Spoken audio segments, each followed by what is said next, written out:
Mbak Dewi, mungkin tadi di dalam sendiri situasi dan kondisinya seperti apa? Di dalam seperti apa kondisi? Seperti apa? Kondisinya silaturahmi. Jadi Mama Titi kan orangnya bahagia gitu ya, gampang, ceria, silaturahminya bagus, punya anak asuhnya banyak. Jadi di dalam itu setelah mendoakan malah jadi kayak reuni para senior, reuni artis-artis yang sudah lama nggak jumpa. Jadi aku pikir almarhumah pasti happy banget karena ini jadi saat untuk mendoakan dan bertemu, saling mendoakan juga bagi yang masih diberi kesempatan untuk hidup di dunia. Sempat kaget nggak Mbak mungkin mendengar kabar?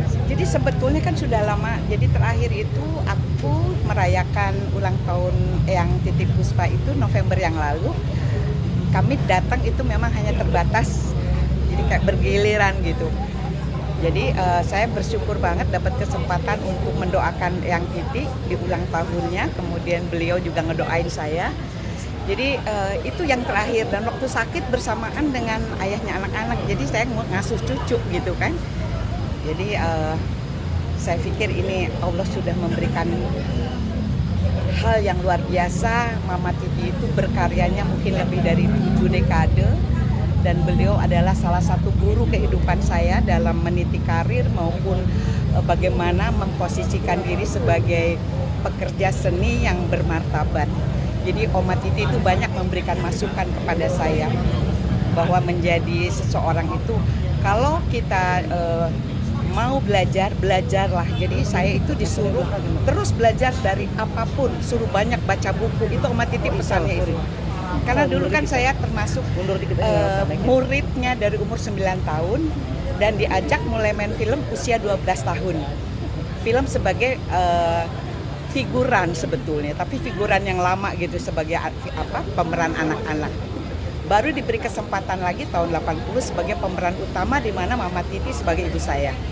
Jadi beliau itu banyak sekali jasanya setelah ibu saya dalam mengantarkan saya berkarir dari penyanyi mengerti dunia film itu karena Eyang Titi.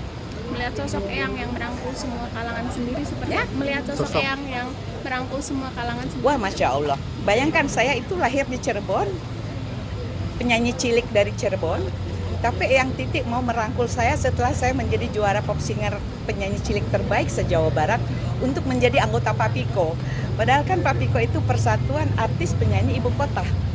Tapi Eyang Titi mempercayai saya untuk bergabung gitu. Dan terus saya diberikan kesempatan untuk muncul, untuk diberikan peran-peran. Jadi Masya Allah. Dan Eyang Titi itu tahu bagaimana melihat potensi-potensi artis yang bisa mau mengembangkan diri, mengajarkan kerendah hatian, mengajarkan untuk tidak menjadi primadona, mengajarkan saya untuk tahu diri sebagai penyanyi, tidak usah merepotkan panitia yang mengundang. Itu Oma Titi yang memberi masukan. Tidak usah banyak kalau mau pergi diundang ke satu tempat harus orang-orang yang mengawal. Oma Titi bilang nggak usah, cukup satu aja pengawalmu. Dan buat saya tuh luar biasa. Itu sudah diberikan puluhan tahun yang lalu. Karena mungkin Oma Titi udah tahu bahwa ke depan dunia entertainment itu akan seperti Amerika, ada bodyguard, ada pengawal gitu. Dan saya diajarkan jangan melakukan hal yang menyusahkan panitia. Itu saya ingat terus. Mbak Dewi, ini kan merangkul juga, memberikan ujangan juga, bijaksana juga, menjadi sosok yang salah satu sosok yang berjasa gak sih buat Mbak Dewi sendiri? Setelah ibu saya, Eyang Titi lah sosok yang berjasa. Karena beliau itu banyak memberikan masukan-masukan, mengajarkan ilmu kehidupan, mengajarkan menempatkan diri sebagai seorang pekerja seni, bukan artis, tapi kita itu pekerja seni. Mungkin kalau dulu kan seniman dibilang, tapi sekarang dibilang pekerja seni yang memang harus profesional dan tidak memposisikan biar orang lain yang menganggap kita bintang, tapi kita jangan merasa jadi bintang. Kita bekerja karena kita berkarya. Sempat dengar sakitnya atau mungkin sempat jenguk ketika sakit nggak Mbak? Ya? Sempat dengar sakitnya atau pernah sempat jenguk kemarin? Kan Oma Titi itu pernah kena kanker, sembuh kan. Itu saya juga dikasih tahu ini cukup dengan terapi, dengan ada meditasi gitu.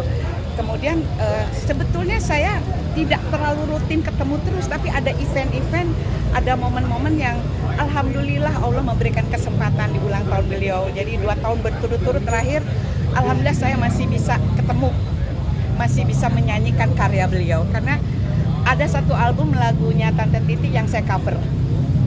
Alhamdulillah. Cukup ya. Oke, makasih. Makasih banyak. Makasih. Assalamualaikum warahmatullahi wabarakatuh. Waalaikumsalam. Waalaikumsalam.